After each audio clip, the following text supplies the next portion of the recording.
Hello, and welcome to Moments in History. I'm Linda Shenton-Matchett, author, speaker, and history geek.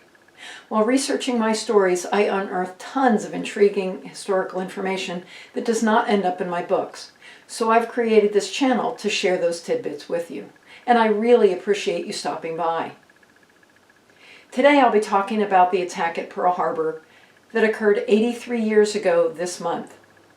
Civilian pilot Cornelia had arrived early at the John Rogers Airfield to start her flying day as an instructor for a student known only as Sumala, a defense industry worker.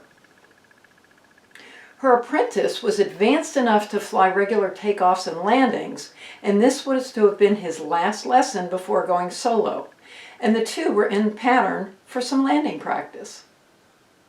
With Sumala at the controls, Cornelia noticed a military aircraft approaching from the sea, which was not unusual. Army planes were a common sight in the skies above Hawaii. However, unlike today, the aircraft had no radio, so conflicts with other aircraft in the air were resolved by a see and avoid practice that required flying established patterns and altitudes over the airport, coupled with constant visual scanning. As Cornelia and her student were turning to align with the runway, she saw off to the side a fighter-type aircraft coming right at her and her student. Grabbing the flight controls, she pulled up sharply, escaping a collision with the fast-moving aircraft. According to later reports, her first thoughts were of the Army Air Corps pilots who were supposed to avoid the area above the airfield.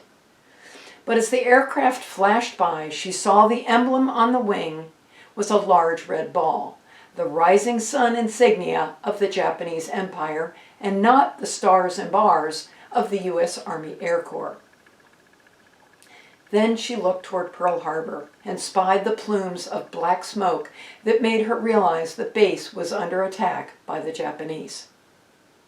Cornelia knew it was time to get that little interstate cadet onto the ground, so she dodged one set of bullets from at least one pass on her by another Japanese aircraft and managed to land, and once on the ground, she and her student leapt from the plane and dashed to the school's hangars. They were strafed, but not hit. When she arrived at the hangar, she shouted to those inside that they were under attack by the Japanese. Raucous laughter was the response until a mechanic ran in yelling that Bob Tice, a more senior instructor at the Andrews Flying Service, had been killed while running for cover after landing his aircraft a cab in Waco. The laughter died as reality sank in. Along with most people at Andrews Flying Service, Cornelia found shelter in a large hangar and lived through an event that claimed over 2,300 lives on the Hawaiian island. The following day, Cornelia returned to the airport and inspected that little interstate cadet that had faced the Japanese attack. The body of the aircraft was riddled with bullet holes. Were they the result of being shot at in the air or being strafed on the ground? Either way, that little plane had sustained significant battle damage. But to the immediate future of the aircraft, the damage didn't matter, because all civilian flying in Hawaii was now grounded for the duration of the war, and the cadet was pushed into storage, battle damage and all. Given that she could not fly, Cornelia began to look for passage home. Unable to find it due to limited space and large numbers of people trying to leave the islands, she enlisted help from Tennessee Senator McKellar, who managed to get her booked on passage home in late February. Tragically, 15 months later, Cornelia would be the first Women's Air Service pilot to be killed when her plane was hit on March 21, 1943, in a training accident.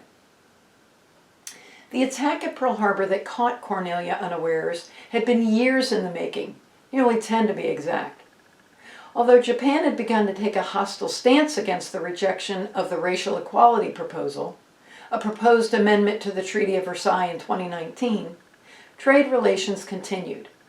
However, upon Japan's invasion of Manchuria in 1931, tension grew and continued with each action taken by Japan, such as their expansion into China that led to the Second Sino-Japanese War in 1937, the attack on the USS Panay, and the Nanking Massacre. In 1938, President Franklin Roosevelt asked American companies to cease providing Japan with implements of war.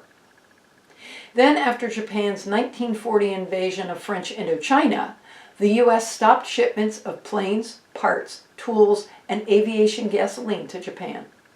However, oil exports continued. By mid-1940, FDR moved the Pacific Fleet from San Diego to Hawaii and ordered a military buildup in the Philippines to discourage Japan from taking further aggressive action.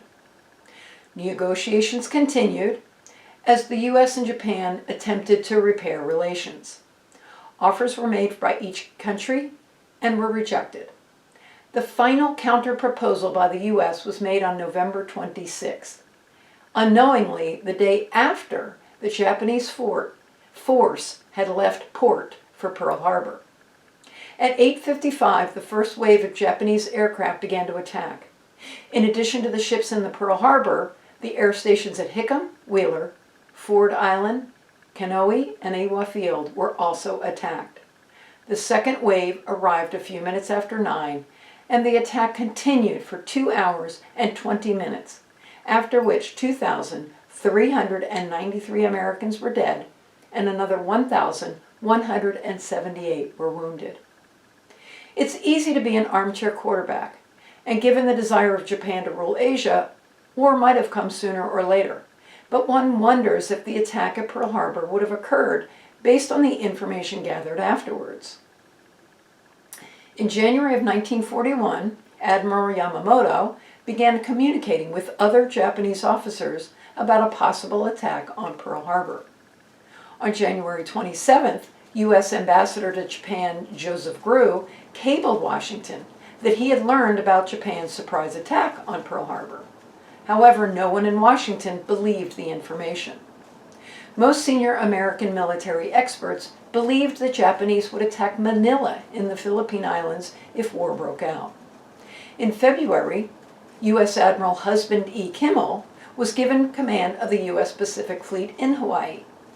Kimmel and Lieutenant General Walter Short, commanding general of the Hawaiian Department, prepared for defense of the islands. They asked their seniors in Washington for additional men and additional equipment to ensure a proper defense of military installations. During April, U.S. intelligence officers continued to monitor Japanese secret message. And in a program codenamed Magic, intelligence used a machine to decode Japan's diplomatic dispatches. Later, it was discovered that Washington did not communicate all available information to all commands, including Short and Kimmel in Hawaii. In May, Japanese Admiral Nomura informed his superiors that he had learned Americans were reading his message traffic. However, no one in Tokyo believed the code could have been broken and did not change the code. Throughout the summer, Admiral Yamamoto trained his forces and finalized the planning of the attack on Pearl Harbor.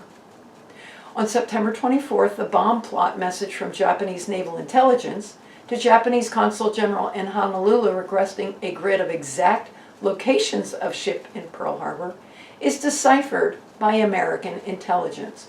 But the information is not shared with Admiral Kimmel or General Short. 6 weeks later, Tokyo sent an experienced diplomat to Washington as a special envoy to assist Ambassador Nomura, who continued to seek a diplomatic solution. Japan wanted the U.S. to agree to its southern expansion in Asia diplomatically, but if those efforts were unsuccessful, they were prepared to go to war. Around that same time, submarines, the first units involved in the attack, departed Japan. And as I said earlier, on November 26 in Japan, which is November 25th in the U.S., the main body, aircraft carriers and escorts, began the transit to Hawaii. On November 27th, Kimmel and Short received a so-called war warning from Washington indicating a Japanese attack, possibly on an American target in the Pacific. The night of December 6th and the morning of December 7th, U.S. intelligence decodes a message pointing to Sunday morning as a deadline of some kind for Japanese action. The message is delivered to Washington High Command before 9 a.m. Washington time. which is more than 4 hours before the attack on Pearl Harbor. But the message is not forwarded to the Pearl Harbor commanders and finally arrives only after the attack has commenced. On December 8th, President Roosevelt addressed Congress and asked for a declaration of war against Japan, which of course he received. 8 days later, Admiral Kimmel and General Short are relieved of their commands. In January 1942, the Roberts Commission, appointed by President Roosevelt, finds Kimmel and Short in dereliction of duty and solely responsible for the Pearl Harbor disaster. However, during that same month, Captain Lawrence Safford, the Navy's former chief cryptographer, discovers that officials in Washington withheld secret information from the two men. 10 months later, in October, a naval court of inquiry finds Kimmel had not been derelict, but had acted appropriately given what he knew. The chief of naval operations overrules the court, saying if Kimmel had done aerial reconnaissance, he might have discovered the Japanese fleet just 250 miles off Hawaii. Fast forward to December of 1995. A Defense Department investigation finds others share the responsibility with Kimmel and Short for the Pearl Harbor disaster. It does not say who those others are.